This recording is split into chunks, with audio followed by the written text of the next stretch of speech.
You're listening to the Overcome Pornography for Good podcast, episode 278. Welcome to the Overcome Pornography for Good podcast, where we take a research-based, trauma-informed, and results-focused approach to quitting porn. This approach has been revolutionary and changed thousands and thousands of lives. I'm your host, Sarah Brewer. Hi, welcome to the podcast. I'm Kat Jenkins, a coach here in the program Overcome Pornography for Good.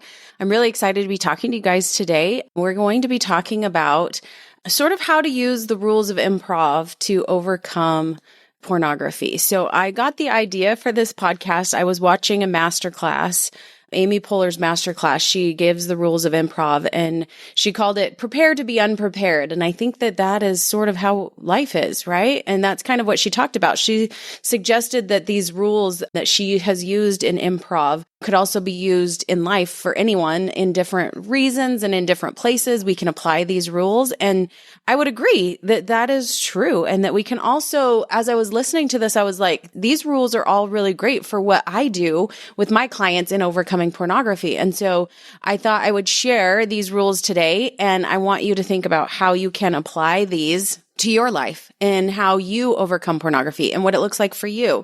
So in improv, just like in life, it's kind of all made up as you're going along, right? Like you don't really know what's going to happen next. You don't know what that person in the scene is going to bring. I tell my clients this all the time, like just make it up. You made up the stories in your head right now. So let's just make up better stories. Let's just make up a better way of doing this. We're all just making it up as we go. So let's just make up the best stories that we can.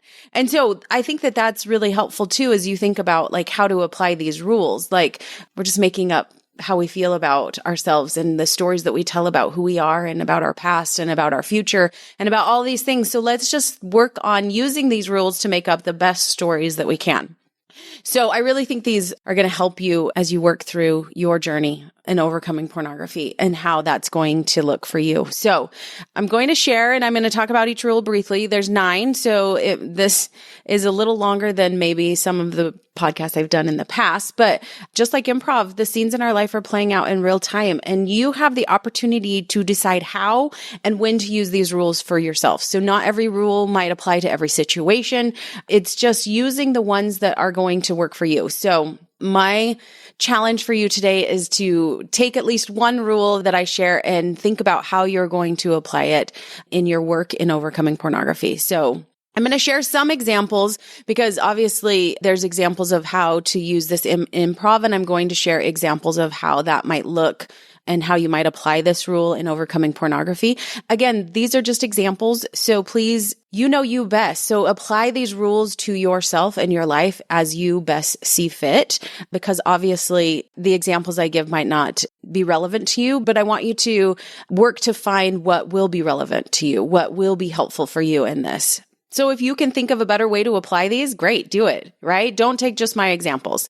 But what I can promise you is that they can be applied. All of these rules can be applied and they will be helpful if you use them. So again, use them as you best see fit in your life. Okay, so let's talk a little bit about, you probably all know what improv is, but right, it's this live performance in which the actors make up the scenes like we talked about. So if we're just making it up, let's make up the best story possible. So the dialogue, the characters on the spot, these are all changing and shifting and growing as they play out these scenes. There's no script, right? They each play off each other and they add to the story as they go. So let's talk about how this relates to what we're doing here to overcoming pornography. We'll get into it more as we go over each rule, but to some extent, isn't that what we're all doing, right? We kind of talked about this. We're all making this up. We don't know what's going to happen. We don't know what players are going to come into the scene. We don't know exactly how it's going to happen. And maybe for you in overcoming pornography, it feels like the same scene. You're acting out the same scene all the time with pornography, like it's happening at the same time in the same place. So part of these rules is maybe going to help us to incorporate something new into the scene so that we can change the outcome. So we're not always getting the same outcomes. Okay, let's start with number 1. So these are some of the rules. So the first rule is keep saying yes. So this is a really important rule for improv, because if you say no, you stop the scene and then there's nowhere to go. So if someone comes into the scene and says, "Doctor, can you help this patient?" And you say, "Oh, I'm not a doctor. I don't know how to do that." Then you've stopped the scene, right? You've created this stopping place. It's the same with an urge, right? If we say, "No, I'm not looking at this. I'm not doing this." It's like the urge enters the scene and says, "Here I am. Look at me." And we say, "Nope. Go away," or we pretend that it's not there, or we try to ignore it, or we just lean in and keep creating the same scene like I was just talking about, right? So this is a really good rule where we can start to build trust with ourselves. Okay. So we have to say yes so the other players in the scene know where to go. So we've been playing out and maybe acting the exact same scene with pornography, with viewing. It always seems to end up in the same place. And so we want to change that scene. We want a different scene to play out. So we have to start trusting ourselves to show up for this scene in a particular way. So we want to start saying yes. We want to start saying yes to the goals that we've created. We want to start saying yes to maybe things in the program that we've learned or things in the podcast that we've learned. So we want to start saying yes to different things. We might have been saying yes to things in the scene, right? Like yes to porn, yes to viewing, but we want to start saying yes to other things. So keep saying yes, stop saying no or stop avoiding, because we talk about that a lot in the program and in the podcast, that we want to make sure that we're leaning into the things that we're feeling. So keep saying yes. Okay. Again, this is a beautiful place to really build trust with ourselves, because no one wants to do improv with someone who keeps saying no and stops the scene. And so I want you to think about how you've been stopping the scene from playing out in a really beautiful way in your life, and start saying yes to the things that are going to further your script and further where you're going. So first rule, keep saying yes. Okay. Number 2, be a good listener. In improv, being a good listener is paramount. We have to know what's going on in the scene. If we're not listening to what the other people are offering us, if we were up on that stage, we wouldn't know where to go. So you have to be a good listener. Amy shares that being a good listener allows people to be seen and heard. And that's what we all desire. We want to be seen and heard. And so what greater way? Again, we were talking just about how rule number 1, keep saying yes, builds trust. Being a good listener for ourselves also builds a whole lot of trust in what we're doing. So listening to what we need, listening to what's going on inside of us. So this might mean listening to the things that you've been ignoring within yourself for a long time, which is sometimes why we end up viewing porn, right? We stop listening to what's going on inside of us. We stop listening to the feelings. We shut those things down. And so I want us to start being a good listener.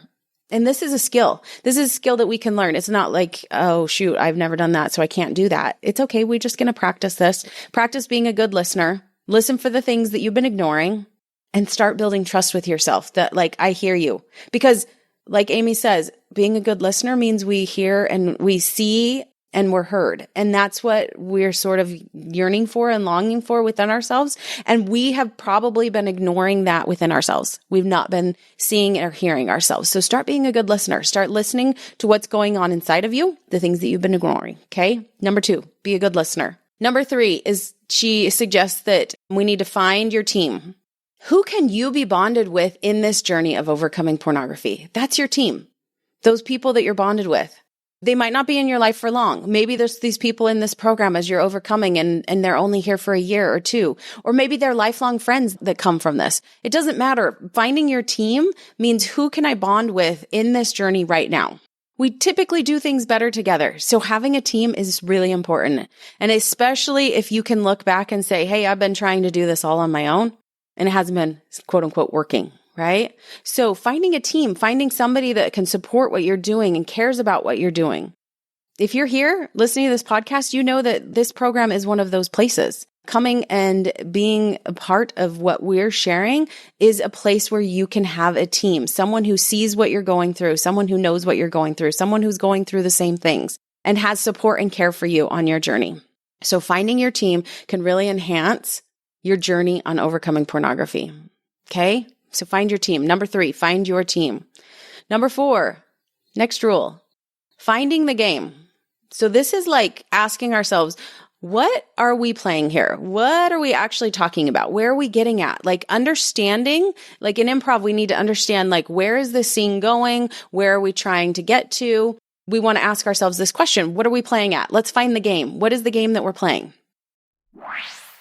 Hey, you guys, Thursday, May 21st, I am teaching a live class that I'm so excited about. I would love to have you attend. It's free to attend. It's called How to Finally Be Free from Porn by the End of 2026. And it can absolutely happen quicker than by the end of this year, but I'm giving you the framework and the things that you need to really stay laser focused in on if you want to have that feeling of freedom, to not be burdened down by this anymore. If you're ready, if it's time, if you want to go, if you want to do it, this is the class you need to be at. It's Thursday, May 21st at 6 p.m. Mountain, 8 p.m. Eastern. You can register by going to centerforovercoming.com/live class.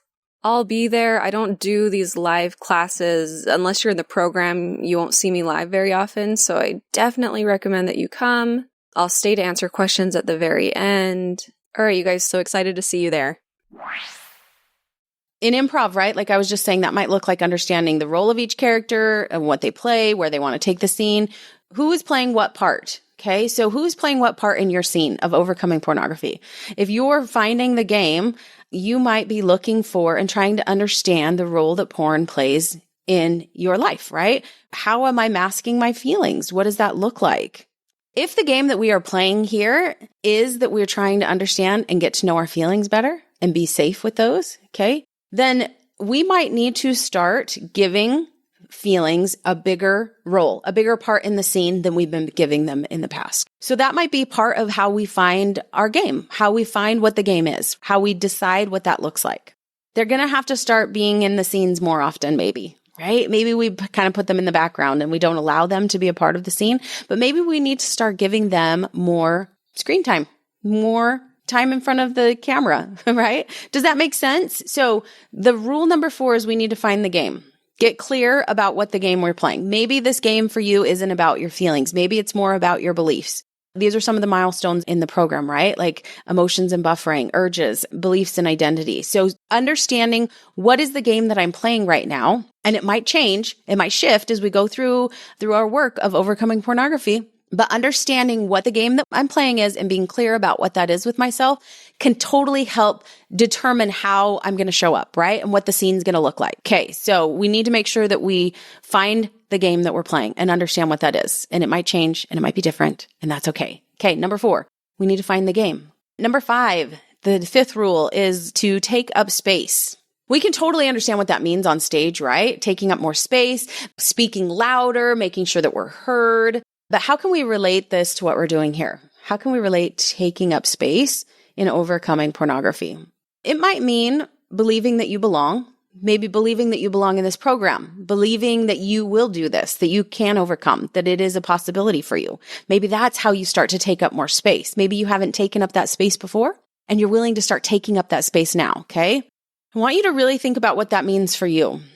How can you start taking up more space in this area of your life? I want you to think about pushing yourself to take up more space. It means not shrinking.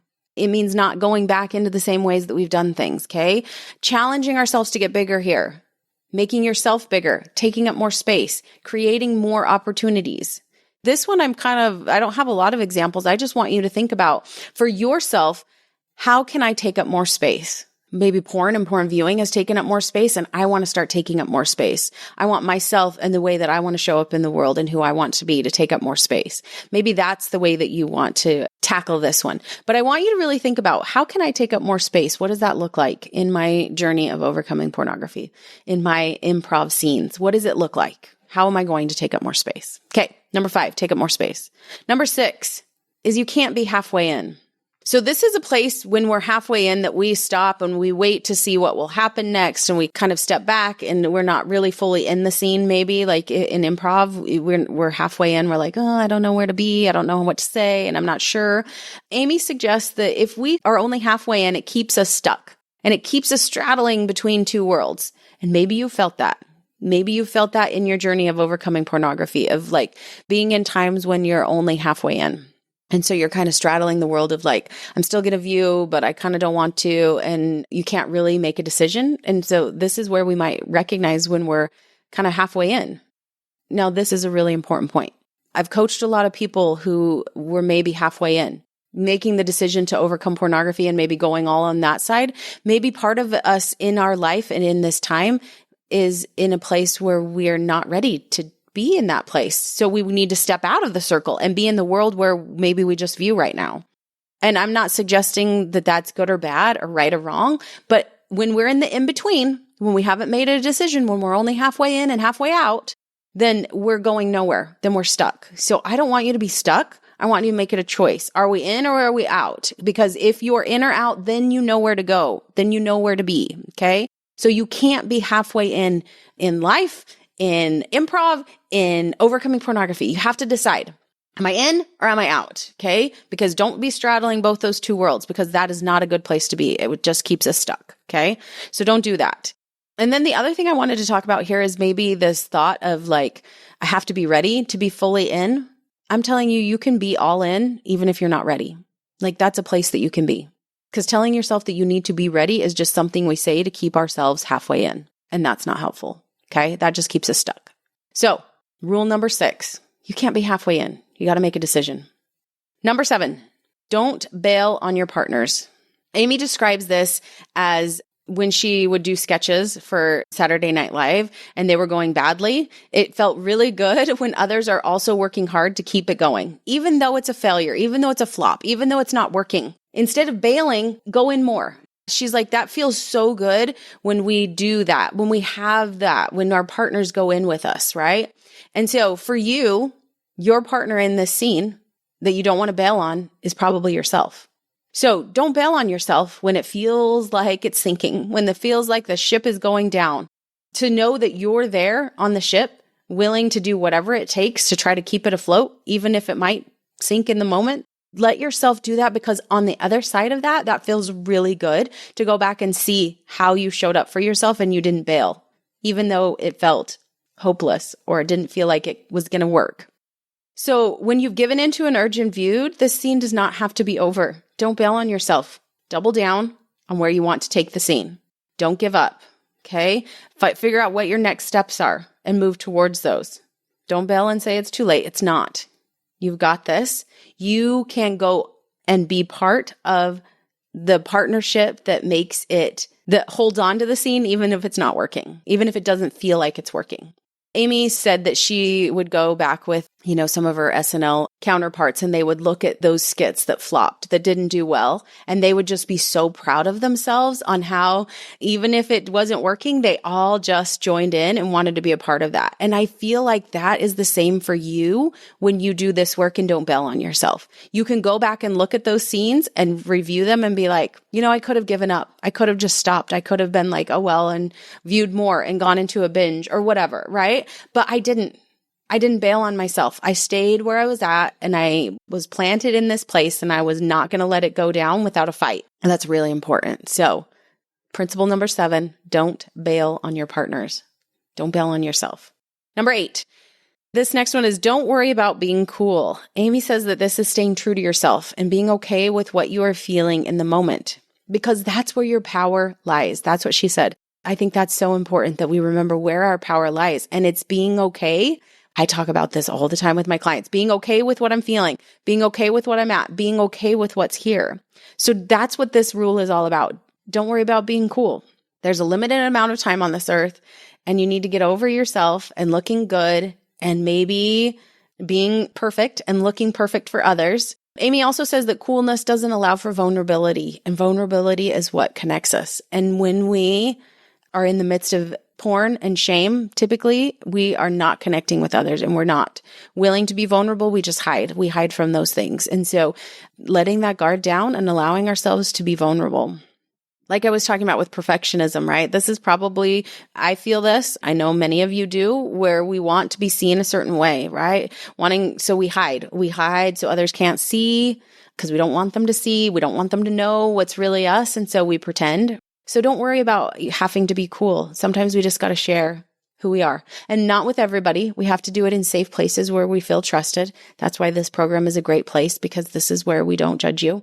Because when we're in those spaces, it's very exhausting and very draining. And dare I say, that this wanting to be cool and look perfect and be a certain way might also even push us towards viewing. And if you're here, then that's not what you want, right? We're working to overcome that. So don't worry about being cool, and practice being true to yourself and being vulnerable. So think about how you maybe have been pushing yourself to quote unquote be cool and not staying true to yourself.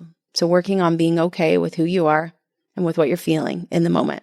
So principle number 8, don't worry about being cool. Number 9, this is our last one. She says this rule is called playing with status. So in improv or in a scene, this might be who's in charge, who's the boss, who's in control, who holds the status. So who holds more power? Who holds less power in the scene? Who is like in charge here? Who's not? This is also true in life. Like, where are we in particular instances in any particular time? Do I hold the power? Do I not? Do I stand back, or do I kind of, lean forward and take up more space? And so Amy suggests that we can play around with these norms, because we kind of have this like, oh, well, the boss is in charge, and so they have the most power. So playing around with, how do I insert more power here? What would that look like? Can I play around with that norm that has been set? Does it have to always be that the boss is the one in control and holds the most power? Or can we kind of play around with that status? So what that might mean for you in overcoming pornography, right, is like, with pornography, like, who's holding the power? Who has the status? Is it me? I hear a lot of my clients talk about this, right? Like, I want to be in control of this and not let it be in control of me. And that's when pornography has the upper hand. It has the power. It has the status. Okay. And so we want to start playing around with what that looks like. How do I create more power for myself so that I have a higher status, so that I have more control, so that I am the one that is wielding what the scene is going to look like, right? Instead of porn. Porn doesn't get to be in charge of that anymore. I do. Okay. So we're going to start playing around with the status. How do we turn those tables? And one thing that Amy also notes in this one is really the awareness of it is even more helpful. We talk a lot about that, being aware of like where I'm at right now. Who holds the power? What does it look like? Why does it look like that? Why am I allowing that? How can we play around with this status? Can I flip the script? Do I want to flip the script? Why or why not? And kind of starting ask, like, the awareness helps us bring those questions in and helps us kind of figure out, like, where do we want to go? Who do we want to be? How are we going to get there? What is that going to look like? And so that's how we can start playing around with the status and kind of flipping scripts and deciding and changing kind of who's in charge here and what it looks like. So those are the rules. I'm just going to read them over one more time so you can be thinking about these. So we want to keep saying yes. We want to be a good listener. We want to find our team and know who that is. We want to find the game. We want to take up more space. We can't be halfway in. Number 7, we can't bail on our partners. Don't worry about being cool. And we want to play around with the status and see if we can kind of switch that up a little bit, especially when pornography is holding the upper hand. Okay. So I would love to hear how you guys start to apply these in your life. Let us know how you're working through some of this stuff and which rule you like the best and which ones you're applying the most, because in different situations, different things will apply, but allowing yourselves to kind of open up to, how can I start applying some of these rules in relation to overcoming pornography? Because they will be helpful. And just like I said earlier, I promise you that if you apply them and if you use them, they can help you, and they will. So that is the podcast for today. Thank you guys for joining. Again, I'm Kat Jenkins, and we will see you guys next time. Bye. I want to invite you to come and listen to my free class, How to Overcome Pornography for Good Without Using Willpower. We talk about how to stop giving into urges without pure willpower or relying on phone filters so that you can actually stop wanting pornography. We talk about how to stop giving up after a few weeks or months, and spoiler alert, the answer isn't have more willpower. And then lastly, we talk about how to make a life without porn easily sustainable and permanent. If you're trying to quit porn, this class is a game changer. So you can go and sign up at sarahbrewer.com/masterclass, and it is totally free.